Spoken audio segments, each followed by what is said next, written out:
We're going to go ahead and continue our post-race media availabilities. We're now joined by race winner Christopher Bell, driver of the number 20 Toyota for Joe Gibbs Racing.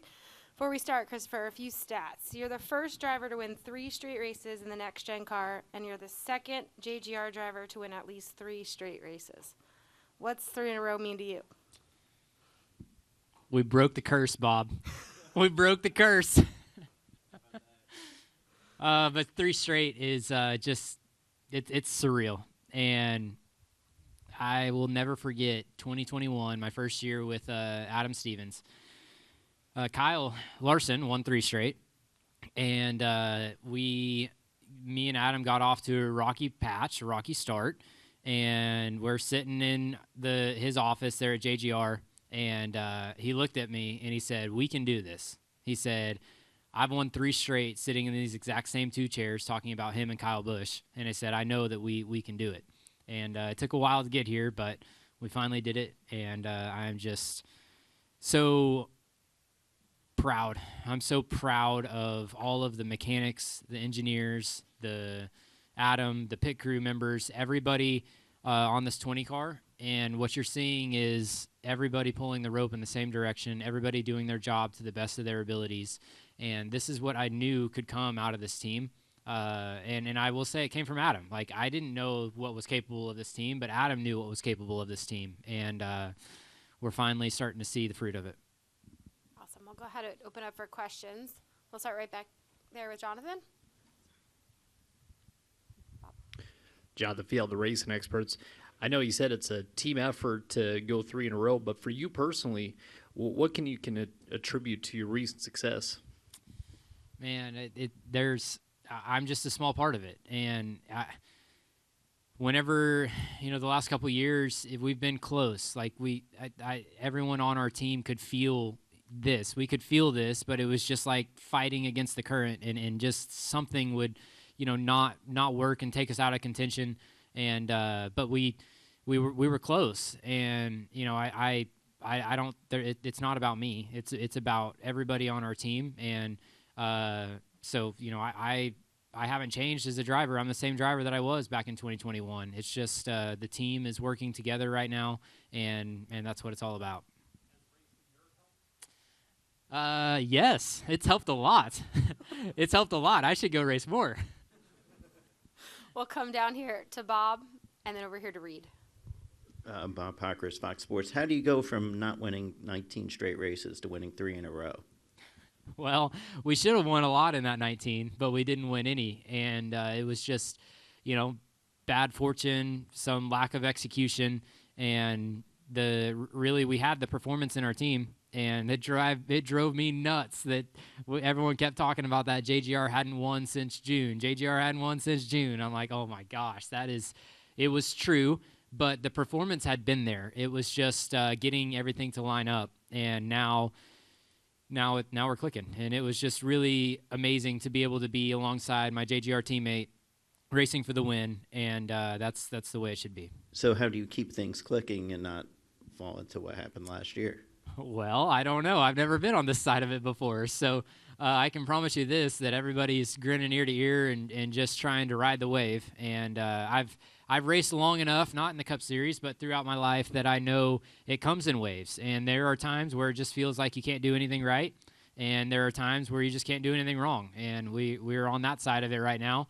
I'm just going to keep living, riding it out as long as we can. We got a great opportunity ahead of us next week going to Las Vegas, and this part of the schedule it lines up really good for me. And it started off scary with Daytona, Atlanta back to back, and we survived.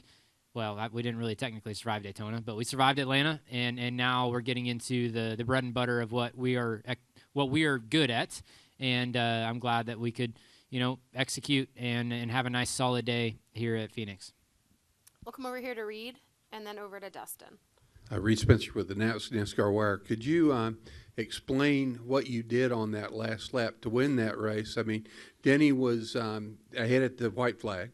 It looked like he was a bit ahead, even coming to the apex of the last corner, and you managed to pull it out. Well, I picked the bottom because I felt like the bottom was the safest spot to launch at, and it's just all about getting a good push. In the last couple of restarts, I struggled to get that push, and I ended up being contested by the time I got to turn one, and I being on the bottom is maybe an advantage on the start, but once you get into the corner, if you don't get clear, it's a disadvantage. And honestly, coming to the white flag, I thought I was in the losing position, and I didn't think that there was any way I was going to win. And thankfully, I got a really good side draft, got on him to stall his momentum coming off of turn 4 just enough. I cut the dog leg, and you know, I thought maybe I was going to be able to get clear into one, and I think I was clear for a split second, but then he got right back to my outside. I'm surprised that he had as much grip as he did running that high on the racetrack in the dirty part of the racetrack. And then once again, coming down the back straightaway, we're side by side, and I thought I was in the losing position again, and I remember going down the backstretch, and I'm like, how am I going to win this race? I genuinely don't know how I'm going to win this race. And got into 3. I don't really know what happened to Denny. I got really loose, and we both washed up the racetrack. And then Stevie Reeves, my spotter, made a great call to peel back down off the top, and Larson was trying to go that way too, and he just ran right into me and boosted me right to the checkered flag. We'll go to Dustin, and then to Michelle in the middle. Dustin Long, NBC Sports. I want to say that not to get the cart ahead of the horse, but the last time a driver won 4 in a row was Jimmy Johnson in 2007. So to have the opportunity to do something that someone of that stature has done, what does that mean? Man, that's special. That's incredibly special to hear that and know that I have that opportunity ahead of me, and we're going to a darn good place for it. And you know, it's the sport has become so incredibly tough with the parity that we have, and the teams are so tight, the cars are really tight. Everybody, the drivers are tight. Like everybody performs at a high level, and there are 10, 15 guys that could win on any given week. You know, it was really cool to see. I don't even know how many teams we had lead the race, but Ryan Preece was up there leading for the first time in a long time. It's just the field is littered with really talented crew chiefs, drivers, teams, and it's hard to do, and I acknowledge that, and I'm just kind of in disbelief that I have that opportunity, but I'm looking forward to it. Also, it's been 12 years since you came into the Toyota program. Look, that they provided a lot of resources and a lot of opportunities, but even with your talent, there's still work that you have to do. Give me a sense of how you've gotten to this path. It's not the 12-year overnight sensation, because there's a lot of work, but you've gotten an opportunity that very few have had, and you've been able to this point, take a pretty good advantage of that. Yeah, Dustin, I'm glad you asked that, because Tyler Gibbs is right over there. Don't look away, Tyler. Tyler Gibbs is right over there, and he's the reason. Between Tyler, Jack Irving, David Wilson, they were the 3 guys that took a chance on me back in 2014, and it's unbelievable to look back at, and whenever in 2014 it seemed like it was so far away to be here today in this moment, and looking back at it, it felt like it happened overnight. And I just remember going through those years of the dirt cars and getting that first contract that I got from Toyota Racing Development, saying that I was going to run 15 late model races and we're going to try and make you a stock car driver. And I'm like, how is this going to happen? And 15 they always under promised and over delivered. And that was something that, it was a life lesson for me. Like, don't overextend yourself. Don't promise more than you can take. But that 15 late model races ended up turning into 15 late model races and 7 truck races. And then the following year was full-time trucks. And, whenever I got into full-time trucks, I'm pretty sure I was 20 or 21 years old. And at that time, Eric Jones was in the Cup Series, and he was younger than me, I'm pretty sure, and Chase Elliott was younger than me. And I'm like, man, I got to get to the Cup Series tomorrow. Otherwise, I'm not going to make it. And they stayed the course. They believed in me. They allowed me to develop as a race car driver. And, it felt so far away in those early years, and now living it feels like it was just yesterday. And thank you, Tyler. It means the world to me. All right, we'll go to Michelle in the middle, to Noah in the back, and then down here, and then back to Reed. Hi, Michelle Aaron with the podium finish here. What is that post-race celebration meal? And are you superstitious? Have you been eating the same thing after each win? No. So normally after the races, it's a rush to the airplane, and so you go to the airplane and you eat whatever they have on the airplane. So Atlanta is a little bit tough to get food there, but my bus driver cooked hibachi, so I had steak, chicken, and rice. Last week in Coda, I had In-N-Out Burger, which was delicious on the airplane. But tonight, I'm actually staying out west. So myself, my wife Morgan, my best friend Chris Ball, and his girlfriend Megan, we're going to Blanco. So I'm excited to get some Mexican food tonight. We were going to make a reservation, and then I'm happy we didn't, because we probably would have been late. We'll go in the back to Noah. Noah Reed, KSAZ Fox 10. You mentioned it earlier, the opportunity to go 4 in a row at Vegas, but you also have an opportunity to add a high limit win to your list of accomplishments. I talked a little bit to Kyle earlier in the day, and he was excited for you to get out there. How excited are you just to be able to mix it up with the drivers on the high limit side and potentially make it 5 in a row? Well, I'm a 30-year-old rookie going to make my high limit debut. Maybe one of these days I'll be a sprint car driver. I don't know. But yeah, I'm super excited about that. It's been fun to watch the high limit series grow. I remember back in 2022, whenever I did my micro sprint race at Texas Motor Speedway, I asked Kyle Larson if he would run that race. And he said, I'll tell you what, I will run your micro sprint race if you run my first ever high limit sprint car race. And I'm like, yeah, I'd love to do that. I'll do that. Let's make a deal. And the times didn't work out where I didn't get to run that high limit race, but he did run my micro sprint race. So thank you, Kyle, for doing that. And I'm glad that I get to support him and run his high limit series this weekend. We'll come down here in the front to the right. And then we'll go to Reed. So second time ever, first time here, it's been 2 tires. What did you have to think of the primary and then the option tire ran today at Phoenix? I mean, selfishly, it seemed like my car was a little bit better on the yellow tires. It seemed like I was able to, I don't know, my balance was just better, I guess, compared to the competition. It seemed like the yellow tires were maybe a little bit harder to drive, and that allowed my car to excel. The red tire definitely brought the field closer together. So, you know, I don't know. I'm not a fan of having 2 tire compounds in the same race. It worked out today where, you know, a couple of the best cars ended up racing for the win. But, you know, it just is such a matter of luck becomes involved whenever you have a faster tire and a slower tire.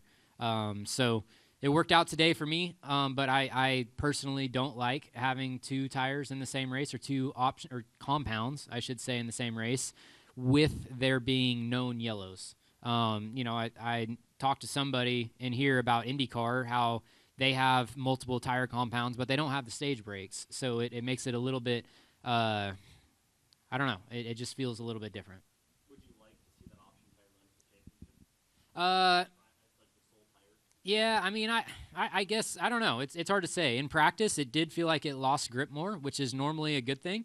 But in the race, I didn't get to do a long run on it. I think the 22 did, and it seemed like he started struggling a little bit more than me on the yellow tires. So I could go either way.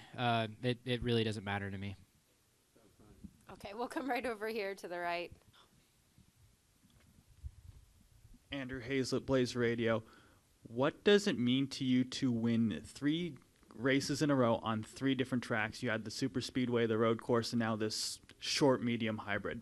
Yeah, it's really cool, and something that myself as a driver, I've worked really hard on to become good at all of the style of tracks in the Cup Series, and I think that, you know, that's what it takes to be the best. Ever since I was growing up, you know, I tried to just run everything and be strong at everything, whether it was, you know, dirt cars, asphalt cars, wing cars, non-wing cars, and I've always believed that the best race car drivers can win at, you know, at everything, and it means the world to me that my team has gotten to be successful everywhere. And yeah, we got an intermediate next, so maybe, I don't know. We'll see how it goes. Are there any final questions for Christopher? All right, we'll go down here and wrap with Bob. I have a couple more. On the final restart, are you thinking, I've won 2 races, it just isn't meant to be? I definitely was once I didn't get cleared. You know, the race as a guy leading, it worked out exactly opposite of what you hope for. So we went green with the red tires with, 35 to go or something. And I'm like, the worst case scenario is if we go 20 laps or so and get a yellow flag. And then it's like, well, do you pit for yellow tires? Do you stay out? What do you do? And that exact scenario happened. And then I was fortunate enough to win the restart. I got to the lead, and we're in the closing laps. I'm like, okay, just no more yellows. And then the yellow flag comes out again. So, yeah, it worked out about as opposite as I could draw it up in my head. But the races that are contested like that, looking back at it, are what means the most to you. You know, I mean, you would love to just cruise off into the sunset like I did 12 months ago, but it didn't happen today, and probably made for a lot better race and a lot better show because of it. But yes, I thought I had lost the race coming to the white flag on the bottom with Denny on my outside. And then I once again felt like I had lost the race coming to the checkered flag down the back straightaway whenever Denny was on the outside. And I don't know. I don't know how I won, but I do know how I won. The 5 car gave me a great shove coming off a turn 4 to push me to the line, and that was the difference maker. But you guys are supposed to be rivals. Thank you, Kyle. And then I was interested in what you were saying about being in the Toyota development program and not really knowing like what was like. Most of us see somebody goes into Toyota development program and think, well, if they win, they're going to. It's the path is made for them. 100%. 100%. So did you just not have confidence that you could win in asphalt because you had never run it before? So. Yes, I mean, that is very true. Like, I didn't know if I could do it myself as a race car driver. And I was fortunate enough in 2015 to win the Eldora truck race, which was a big moment in my career. And then that kind of propelled me into full-time truck racing in 2016. But whenever I got there, I had William Byron as my teammate with Rudy Fugle. And he kicked my butt in 2016. Like, he won, I think, 5 or 6 races. I won 1. And he just outperformed me. And I remember having a conversation with Kyle Busch in the fall of 2016 after Homestead. And I said, Kyle, I have to be paired with that team because I need to prove to myself or learn to myself if I can do this or not. And if I can't do this, then I'm going to, try and be a sprint car driver. And Kyle, I think, had reservations of pairing me with Rudy Fugle for 2017. And thank God he did. And it kind of, elevated me to become the Truck Series champion and onto the Xfinity Series. But I will say, Toyota Racing Development, their driver program, if you win, you will get the next opportunity. And that's one thing that they are so good with is, they take a chance on young guys. And they have a lot of guys in their pipeline. And they're just looking for the one guy that's going to win and advance themselves. And if you keep winning, you will get opportunities. Christopher, congratulations. Thanks for your time, and good luck in Vegas. Thank you, guys.